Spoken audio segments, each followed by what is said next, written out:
স্বচ্ছতা অভিযানে পুরমন্ত্রী অগ্নিমিত্রা পাল।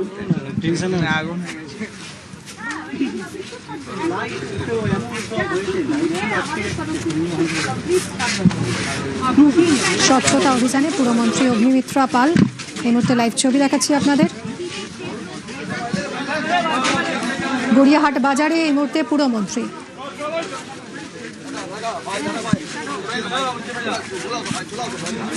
গড়িয়াহাট বাজারের ভিতরে পরিদর্শন করছেন মন্ত্রী, কথা বলছেন ব্যবসায়ীদের সঙ্গে এবং ক্রেতাদের সঙ্গেও। দোকানের সামনে কেন আবর্জনা জমে রয়েছে তাই নিয়ে রীতিমতো ক্ষুব্ধ পুরমন্ত্রী। স্বচ্ছতা অভিযানে মন্ত্রী অগ্নিমিত্রা পাল গড়িয়াহাট বাজারের ভিতরে এই মুহূর্তে তিনি। প্রতিনিধি সুদীপ্ত রয়েছেন আমাদের সঙ্গে, আরো জানাবেন সুদীপ্ত। আমরা আবারও কথা বলবো। এই মুহূর্তে যে ছবি আপনাদের দেখাচ্ছি, গড়িয়াহাট মার্কেটের ভিতরে পুরমন্ত্রী অগ্নিমিত্রা পাল স্বচ্ছতা অভিযানে তিনি এই মুহূর্তে কথা বলছেন গড়িয়াহাট মার্কেটের ব্যবসায়ীদের সঙ্গে, ক্রেতাদের সঙ্গে। কেন বিভিন্ন জায়গায় নোংরা জমে রয়েছে, আবর্জনা পড়ে রয়েছে, কেন তা পরিষ্কার করা হচ্ছে না তাই নিয়ে ক্ষুব্ধ পুরমন্ত্রী। পরিদর্শন করছেন এই মুহূর্তে গড়িয়াহাট বাজারে, প্রয়োজনীয় নির্দেশ দিচ্ছেন তিনি। স্বচ্ছতা অভিযানে পুরমন্ত্রী অগ্নিমিত্রা পাল। হ্যালো হ্যালো সুদীপ্ত রয়েছে আমার সঙ্গে, আরো জানাবে সুদীপ্ত। সুদীপ্ত শোনা যাচ্ছে? দেখো, গড়িয়াহাট বাজারে আজকে পুরো নগর উন্নয়ন মন্ত্রী অগ্নিমিত্রা পাল তিনি গড়িয়াহাট বাজারে পুরো নগর উন্নয়ন মন্ত্রী অগ্নিমিত্রা পাল তিনি কিন্তু এসেছেন এবং তিনি পরিদর্শন করছেন, স্বচ্ছতার বিষয়গুলো দেখছেন। এই বাজারে কতখানি স্বচ্ছতা রয়েছে, কতখানি পরিচ্ছন্ন এই বাজার, সেই বিষয়টা দেখছেন। পাশাপাশি যে অংশগুলো জবরদখল করে রাখা রয়েছে সেগুলোর ক্ষেত্রে কড়া হুঁশিয়ারি দিলেন মন্ত্রী। এবং এখনো পর্যন্ত তিনি দেখছেন বিভিন্ন জায়গা, অর্থাৎ বাজার, গড়িয়াহাট বাজার তুমি জানো এটি জমজমাট বাজার, সেই অংশগুলোর যে পরিষ্কার পরিচ্ছন্নতার বিষয় সেই অংশগুলো তিনি দেখছেন এবং একই সঙ্গে তিনি কথা বলছেন সঙ্গে দোকানের যারা মালিক তাদের সঙ্গে, এবং একই সঙ্গে যে এই বাজারের ইনচার্জ রয়েছেন তাকে বেশ কিছু নির্দেশনা দিচ্ছেন। এবং বলা হয়েছে যে এক্সটেনশন করে যে সমস্ত জবরদখল করা হয়েছে সেই সমস্ত জায়গাগুলো ভেঙে ফেলার জন্য বলা হচ্ছে।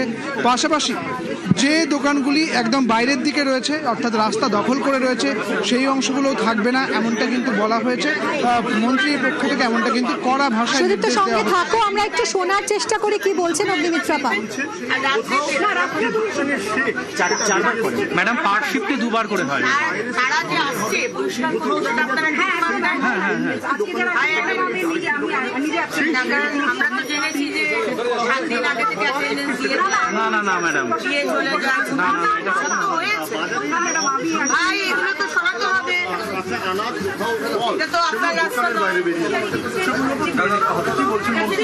কোথায় গেল ম্যাডাম? রাস্তার উপরে আবার নিজের জায়গায় দেওয়া যাবে না, সেটাই বলছেন। পাশাপাশি দেখা হয়ে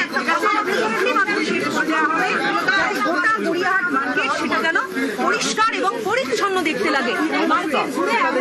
এবং অন্তিম সময়সীমা দিচ্ছেন যে 1 তারিখের পরে যদি এরকম কোনো ব্যবস্থা। গড়িয়াহাট মার্কেট থেকে সরাসরি আপনাদের দেখাচ্ছি মন্ত্রী অগ্নিমিত্রা পাল স্বচ্ছতা অভিযানে।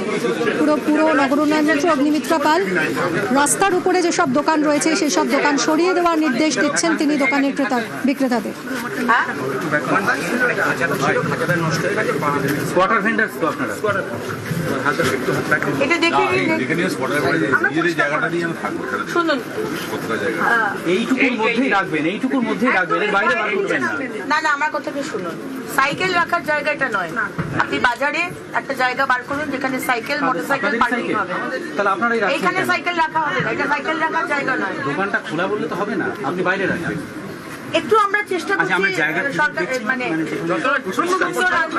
একটু সহযোগিতা করুন। আপনিও তো চান যে সরকারি সুন্দর হোক আমাদের শহর, আমাদের রাজ্যটা। একটা পার্কিং করে দিন, যেরকম রাজারহাটের দিকে আছে সাইকেল মোটরসাইকেলের আলাদা পার্কিং করে দিন। এখানে শুনুন, এই জায়গাটা সরকারের যদি হয় বা কার হয়, এই টপি রাখা, এই রাখা, কলা রাখা, নোংরা একেবারে, এগুলো কিন্তু আমি 10 দিন বাদে আসছি জলিগঞ্জ। কোথায় গেলেন? 15 দিন বাদে আমি আসছি, এগুলো কিন্তু সমস্ত একদম নতুনের মতো হয়ে যায়, ঠিক আছে?